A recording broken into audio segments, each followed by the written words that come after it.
دا آیتونه د یوې خاصې واقعې متعلق نازل شوي دي. د حضرت رفاعه رضی الله عنه د کور نه یو کس غلا وکړله. رفاعه رضی الله عنه دا د حضرت قتاده رضی الله عنه ترو او په هغه وخت کې په مدینه منوره کې خلکو به عام طور د کجوري او د وربشو ډوډۍ خوړله، خو چې خاص میلمه به و چې باندې به خپل خوراک کو نو د غنم وړو د غنم ډوډۍ به خوړله. نو حضرت رفاعه رضی الله عنه هغه د غنم وړو د بهر نه راغوښتلي او پراته ورکړه او په دغه کامره کې اسلحه هم پراته وه. نو دغه کس دا غل راغی او د رفاعه رضی الله عنه د کور نه غلا وکړله. د دې غل نوم طعمه بن ابي رق یا بشیر. ترمذی او حاکم رحمه الله فرمایي چې د نوم بشیر او ابن جرير او بغوی رحمه الله فرمایي چې د نوم طعمه بن ابي رق او د بنو ابي رق قبيله خاندان نو او په دې خاندان کې وی اکثر د منافقین، په دې خاندان کې اکثر منافقین. نو نوم یا بشیر شو یا طعمه شو، خداو منافق په اصل کې. نو د غلا وکړله د رفاعه رضی الله عنه نه وړې ته پټ کړلو او دغه رنګي اسلحه ته پټ کړله، زرا او دغه رنګي ډال وغیرہ تور وغیرہ داسې ژوند ته پټ کړل. نو د داسې ژوند راوړل او د يهودي زید بن یاسمین يهودي دا غسر امانت کې خودل او ولې ور سره کې خودل د چې کله دا وړ راوړل نو د وړو دا تروړه یا د وړو دا ګوته د چې کمسیس کې دا وړ پراتو نو پاره کې وړو کې غونډه کې سورې وو. نو د چې په لار باندې دا وړ راوړل نو هغه نه بلګ لګ دوړېدل نو دا غمن پاتې شو په لار باندې. نو د خپل ځان د غلا د داوی نه بچ کولو د پاره چې زه غل ثابت نشم دا غي د پاره د غوړو غتېلې د دغه يهودي زید بن یاسمین يهودي کور ته وړله او هغه ته وی چې دا تاسو سره به دا توره او د زغره وغیرہ او دا وړو امانت پراتوي او زبستانه چې کوم دی بیا وسم د غلا وکړله او د دغه زید بن یاسمین يهودي سره امانت کې خود چې کله حضرت رفاعه رضی الله عنه سحر را پاسې دوی کتل دا غلا شو ګوت شو. نو د خپل وراره حضرت قتاده رضی الله عنه د تحقیق معلومولو د پاره د حال معلومولو د پاره د غل د معلومولو د پاره بهر محله ته راولګو چې تاسو وکړه چې دا غلا بیګا چا کړی دا. نو حضرت قتاده رضی الله عنه چې په محله کې تاسو وکړو نو د محله خلکو ورته وی چې بیګا پشپه کې د بشیر یا د طعمه کم چې د بنو ابي رق قبيله کسو او غلو د پکور کې بیګا د شپې چې کوم دی ور بلیدون شهید چې د کس د غوړه پاخه کړي وی ډوړې خړلې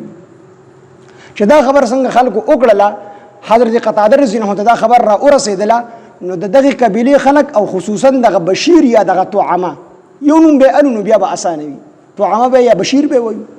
دغه بشیر راغی او چې ته پته ولګی چې داوا په ما باندې خلکو وکړه او زغل ثابت دیګم. نو دی راغی د داوا چې کوم دی په یو بل صحابي لبید بن سهل رضی الله عنه په دې کوم اختلاف دی.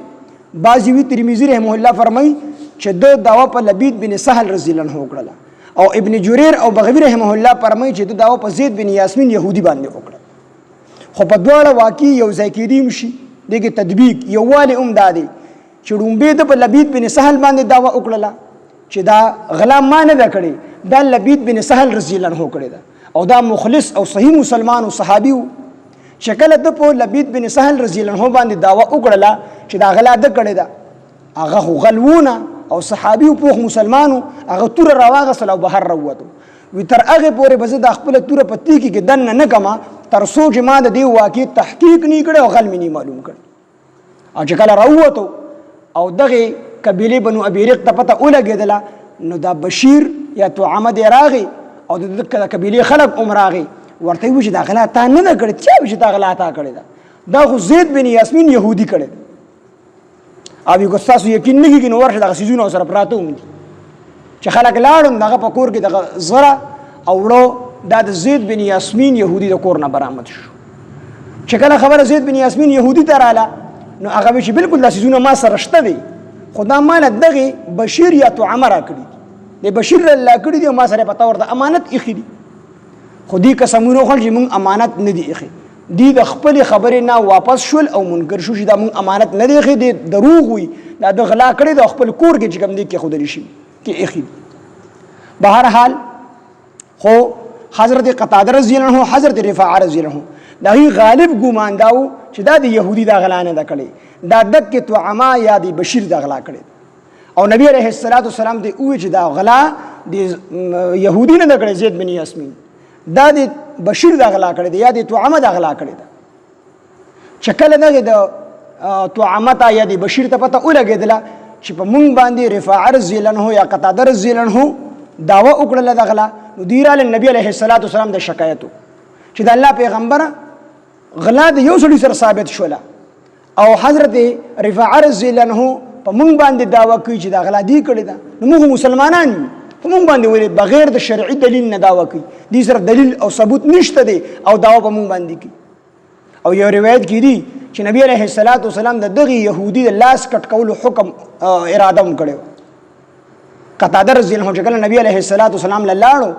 نو نبی علیه السلام ورته وی ته څنګه په یو مسلمان باندې د غلا الزام لګای د غلا تهمت په لګای حال دا چې مسلمان دی او بغیر د شرعي دلیل نه تاسو دلیل او ثبوت نشته دی او تاسو ما ویلو چې شرح ظاهر ګوري غلا د يهودي ګره ثابت شوی ده هغه ګره د غلا سامان موندل شوی دی او ته چې کوم دی دعوه چې کوم دی په دغه باندې کې په بشیر باندې کې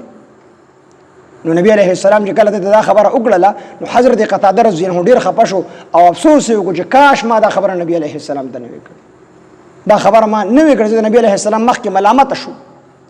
حضرت رفاعه رضی الله عنه په دې باندې صبر وکړو او یې فرمایل چې والله المستعان